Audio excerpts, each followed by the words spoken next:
दोस्तों, किसी ने क्या खूब कहा है कि अपने तो वो नहीं जो तस्वीर में साफ दिखे, लेकिन अपने तो वो है जो तकलीफ में साफ दिखे। नमस्कार दोस्तों, मैं कीर्ति सोनी आपका स्वागत करता हूँ।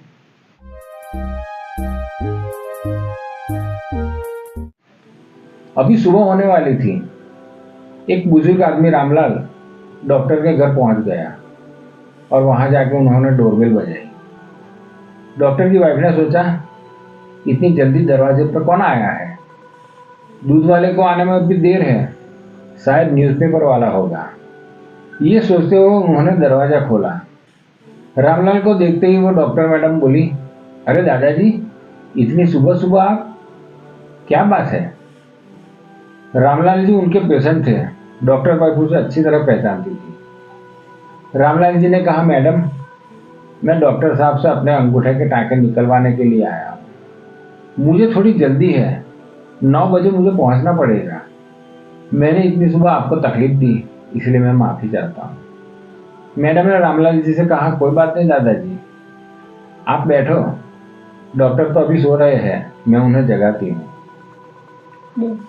थोड़ी देर बाद डॉक्टर हाथ मुंह धोकर आ गए और दादाजी से कहने लगे, दिखाओ तुम्हारा अंगूठा।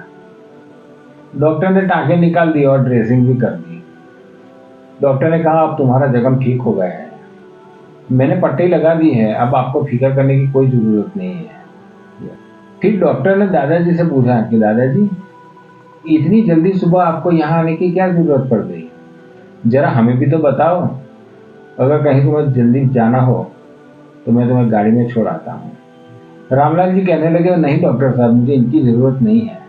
अभी तो मैं घर जाऊँगा और घर जाकर नाश्ता और खाना भी तैयार करूँगा। उसके बाद मैं अस्पताल जाऊँगा, तब तक तो 11 बज जाएगा। रामलाल जाने लगे थे, तभी डॉक्टर मैडम ने कहा, अरे दादाजी, आपको इतनी जल्दी है तो नाश्ता यहाँ कर लो।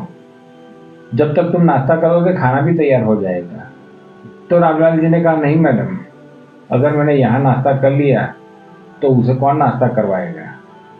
डॉक्टर ने कहा, किसे नाश्ता करवाना है? रामलाल जी ने कहा, मेरी पत्नी को। तो डॉक्टर कहने लगे, दादाजी, तुम्हारी पत्नी तुम्हारे साथ नहीं रहती? तो रामलाल जी कहने लगे, साहब, वो मेरे साथ नहीं रहेगी तो और कहाँ रहेगी? उसकी तबीयत ठीक नहीं थी तो मैंने उसे अस्पताल में दाखिल किया है। डॉक्टर ने कहा, क्या तकलीफ है उनको?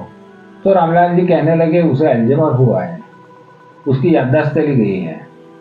खाना खिलाओ तो खाती है और सुलाओ तो वो सो जाती है। अपने आप वो कुछ नहीं करती, बस एकटक देखती रहती है। अब तो वो मुझे पहचानती भी नहीं है, मैं उसके लिए एक अजनबी हो गया हूँ। इतना कहते कहते दादाजी की आंख भर आई। डॉक्टर ने कहा, यह हालत आपकी पत्नी की कब से है? तो रामलाल जी ने कहा, पिछले 2 साल से। तो डॉक्टर ने कहा, 2 साल से आप घर संभाल रहे हो? तो रामलाल जी ने कहा, हाँ डॉक्टर साहब, पिछले 2 साल से घर का पूरा कामकाज मैं संभाल रहा हूँ। घर का खाना, घर की सफाई, सब मैं कर रहा हूँ। डॉक्टर ने दादाजी से कहा, दादाजी, आपकी उम्र तो देखो, आपको थकान नहीं लगती?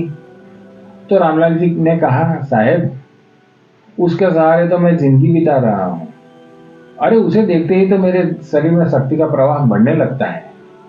अगर वो नहीं होती तो मैं भी किसी कोने में बीमार होकर खटिया पकड़कर सो रहा होता।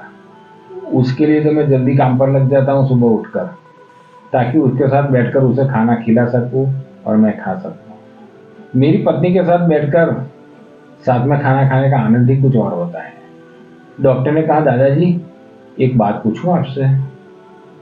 तो रामलाल ने कहा, हाँ हाँ पूछो, क्या पूछना चाहते हो? डॉक्टर ने कहा, दादाजी, आपकी पत्नी आपको पहचानती नहीं है, ना वो हंसती है ना वो आपके साथ बोलती है, फिर भी आपको उनसे मिलने में आनंद आता है।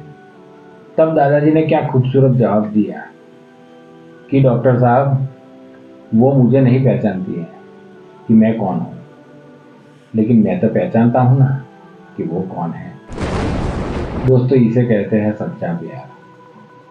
मैं तो आज के उन नौजवानों को जो शादीशुदा है और अपनी पत्नी से वफादारी भी नहीं करते हैं, अपनी पत्नी के साथ घर आके लड़ाई झगड़ा करने लगते हैं, मैं उनसे कहना चाहूँगा, जो औरत शादी करके अपनों को पराया कर देती है और पराये को अपना बना लेती है। वो तुमसे शादी करके तुम्हारे भरोसे से तुम्हारे घर आई है, उसके साथ ऐसा मत करो। दोस्तों, वीडियो अच्छी लगी हो तो सपोर्ट करना यार, सब्सक्राइब कर दो। धन्यवाद। जय भारत, जय हिंद।